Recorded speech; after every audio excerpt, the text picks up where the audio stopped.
తిరుమల కలియుగ దైవం శ్రీ వెంకటేశ్వర స్వామి ఎందెందు వెలిసిన అందందు భక్తుల కోరికలు నెరవేర్చే భక్త వత్సలుడుగా పూజలందుకుంటూ ఉంటాడు. ఇప్పుడు యాదగిరి తిరుమల వాసుడిగా స్వర్ణగిరి వెంకటేశ్వర స్వామి రూపంలో కొలువై ఉన్నాడు.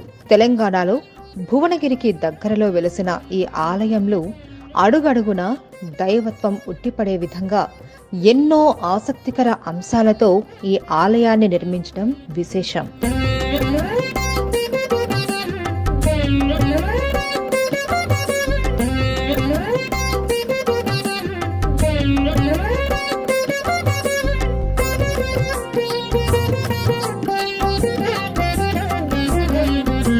తల్లిదండ్రుల కోరిక మేరకు ఈ ఆలయాన్ని నిర్మించినట్టు ఆలయ చైర్మన్ మన్నేపల్లి రామారావు కుమారులు తెలియజేశారు. ఈ ఆలయ నిర్మాణానికి దాదాపు 7 సంవత్సరాల సమయం పట్టిందని వారన్నారు. 2024 మార్చి 6న స్వామివారు మొట్టమొదటిసారిగా భక్తులకు దర్శన భాగ్యం కల్పించారు. ఇక ఈ ఆలయ నిర్మాణ విషయానికి వస్తే గుడిలో అడుగు పెట్టగానే స్వామివారి పాదాలు దర్శనమిస్తాయి.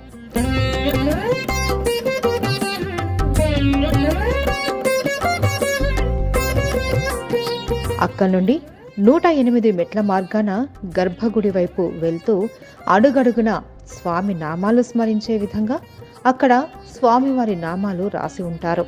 అలాగే స్వామివారి దశావతారాల రూపాలను ఈ మెట్ల మార్గంలో మండపాలుగా నిర్మించారు.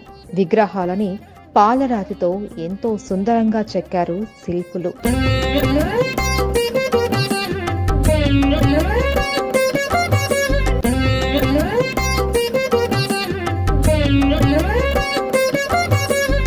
మెట్ల మార్గం దాటగానే గర్భగుడికి సమీపంలో బ్రహ్మరథం దర్శనమిస్తుంది.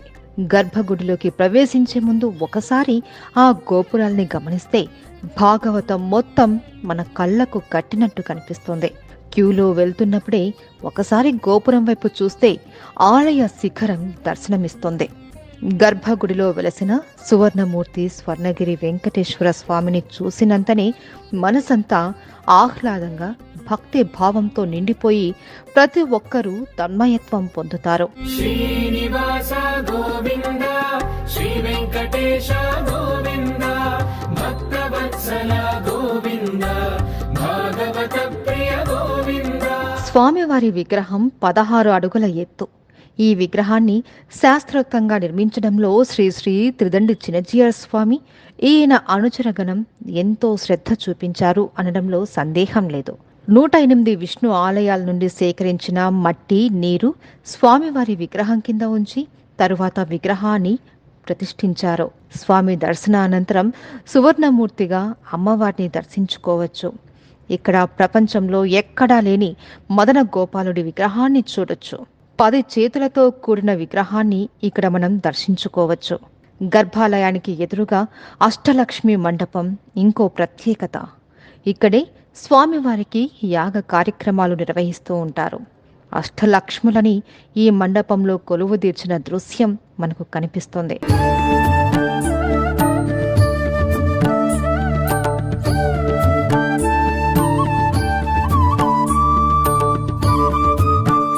ఇక్కడ ఉన్న స్తంభాలు వేటికవే ప్రత్యేకత.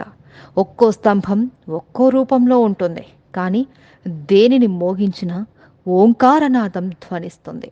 దర్శనానంతరం గర్భగుడి వెలుపలకి రాగానే తిరుమలలో మాదిరిగానే ఇక్కడ కూడా విమాన వెంకటేశ్వర స్వామిని చూడొచ్చు.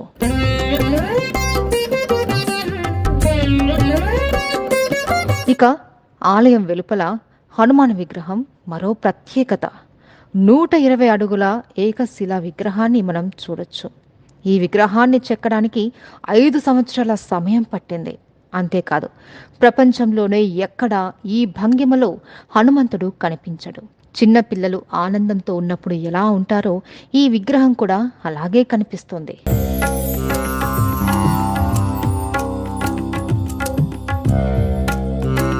ఇక కంచు మ్రోగునట్టు కనకంబు మోగున అన్నట్టు 1700 కేజీల బరువున్న జయగంట ఇక్కడ ఉంది. ఒక్కసారి ఈ గంటను మ్రోగిస్తే 3 నిమిషాల పాటు దాని తరంగాలు ప్రతిధ్వనిస్తాయి. ఇక ఈ ఆలయంలో మరో ప్రత్యేకత ఇక్కడ కనిపిస్తున్న ఈ కోనేరు. ప్రపంచంలోని రెండవ జలనారాయణుడి విగ్రహం ఇక్కడ ఉంది. స్వామివారు ఆకాశాన్ని చూస్తున్నట్టుగా ఉంటుంది ఈ విగ్రహం. నేపాల్ తర్వాత ఇక్కడ ఈ విగ్రహం కొలువు తీరడం మన అదృష్టం. ఈ విగ్రహ బరువు 2500 కేజీలు. ఈ కోనేరు 4 మూలల్లోనూ మన 4 వేదాలకు ప్రతీకైన విగ్రహ మండపాలు కనిపిస్తాయి.